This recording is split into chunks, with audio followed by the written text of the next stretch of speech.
कि आप लोग अपने माता पिता के लिए थोड़ा समय नहीं निकाल पाते, अपने माता पिता से थोड़ा बात नहीं कर सकते, अपने माता पिता की थोड़ा सा सेवा नहीं कर सकते। तो हम लोगों को चाहिए कि हम अपने जो माता पिता है उनका दिल न दुखाए, क्योंकि माँ बाप तो माँ बाप ही होते हैं। मुफ्त में हमें संसार में किसी ने दुआ दी है तो वो हमारे माता पिता होते हैं। तो संसार में ऐसे औलाद बहुत हैं जो माता पिता के दिल को दुखाते हैं, जो माता पिता की सेवा से मुख मोड़ लेते हैं। परंतु माता पिता कैसे होते हैं? माँ बाप तो माँ बाप ही होते हैं। बच्चों के घर में 10 मंजिले मकान हो, 5 मंजिले मकान हो, इतने बड़े मकान में भी माँ बाप के लिए जगह नहीं होता। परंतु माँ बाप के घर भले छोटा सा हो, वो छोटा सा झोपड़ी ही क्यों ना हो, परंतु सब बच्चों के लिए उनके घर में जगह होता है।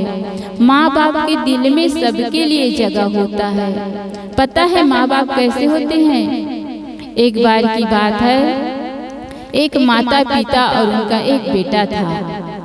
तो जो उनका बेटा था वो गलत संगति में पड़ गया।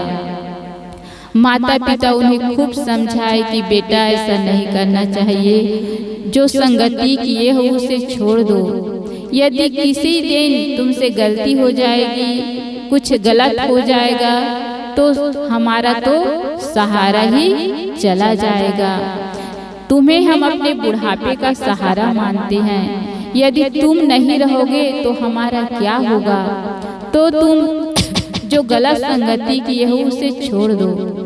माता पिता कई बार समझाते रहे, परंतु वो बेटा नहीं माना। एक दिन उनके हाथ से एक खून हो गया। उन्हें 10 साल की सजा हुई। उन्हें जेल में ले जाके डाल दिए।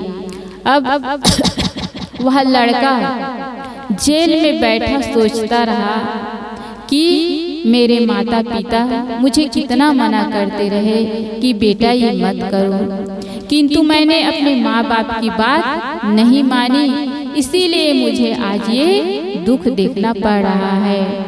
उन्हें अपने गलती पे पश्चाताप होने लगा। वो लड़का जेल से कई चिट्ठी डाला अपने माँ बाप के लिए, परंतु उधर से कोई जवाब नहीं आया।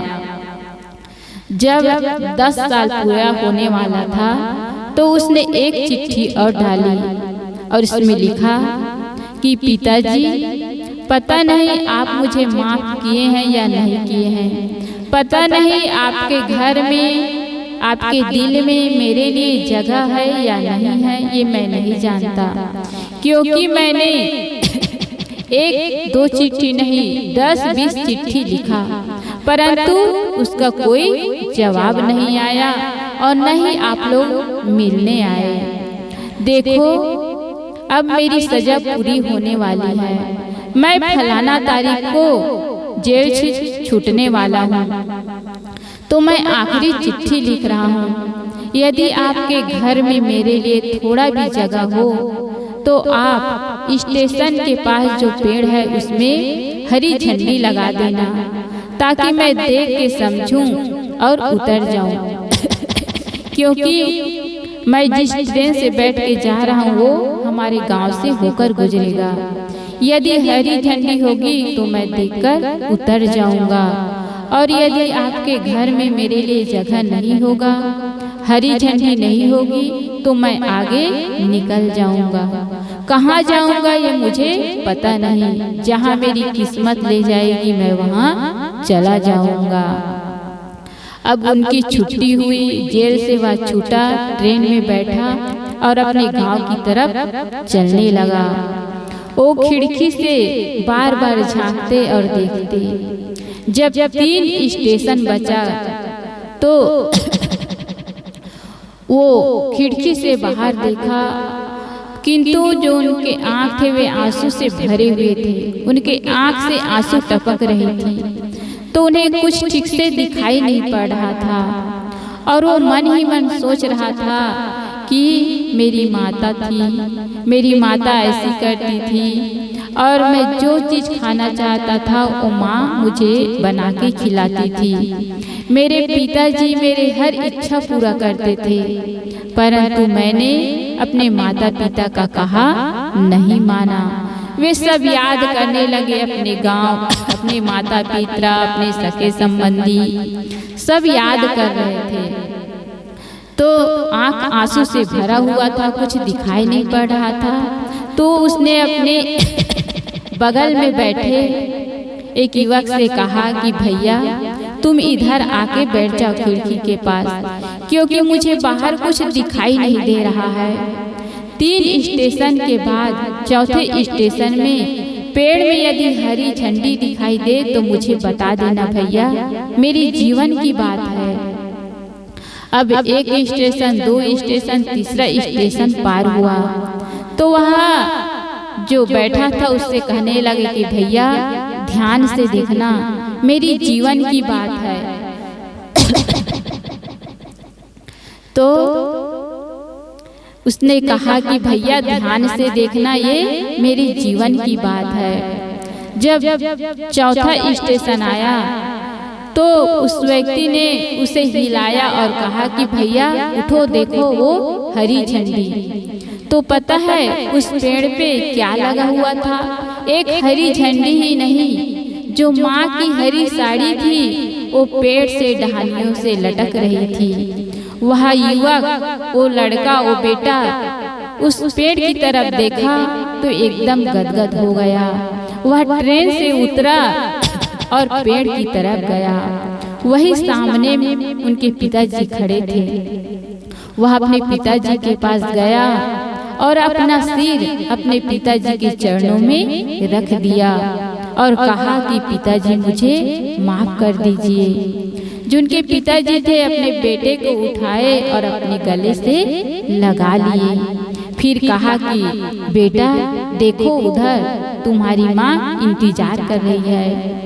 अब वो अपनी माँ के पास गया और जो माँ थी वो अपने बेटे को देखकर वो अपने सीने से लगा लेती है और दोनों फुट फुट कर रोते हैं।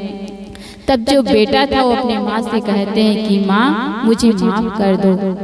तब माँ कहती है कि बेटा मेरे नज़र से तुमने कोई गलती नहीं की, क्योंकि तुम्हें अपनी गलती का पश्चाताप हुआ, तुम अपनी गलती को सुधार कर लिए हो, तो इससे बढ़कर कोई बात नहीं हो सकती। यदि सुबह का भूला शाम को घर आ जाए तो उसे भूला नहीं कहते। देखो माँ का हृदय कितना बड़ा होता है। 10 साल को उसने एक दिन बना दिया। तो जो माँ होती है, जो माँ बाप होते हैं, वो बच्चे कितना भी गलती कर दे उसे क्षमा कर देते हैं, उसे माफ कर देते हैं। इसलिए जो माँ बाप होते हैं, जो हमारे माता पिता हैं, तो हम सबको चाहिए कि हम अपने माँ बाप का दिल न दुखाएं, किंतु बुढ़ापे में चाहिए हम अपनी माता पिता की सेवा करें, उन्हें अच्छा से रखें। एक भजन में भी कहा गया है, माँ बाप से बड़े करे जग में कोई दूजा नहीं खजाना, जिसने तुझे जन्म दिया है दिल उनका नहीं दुखाना। माँ बाप से बड़े करे जग में कोई दूजा नहीं खजाना।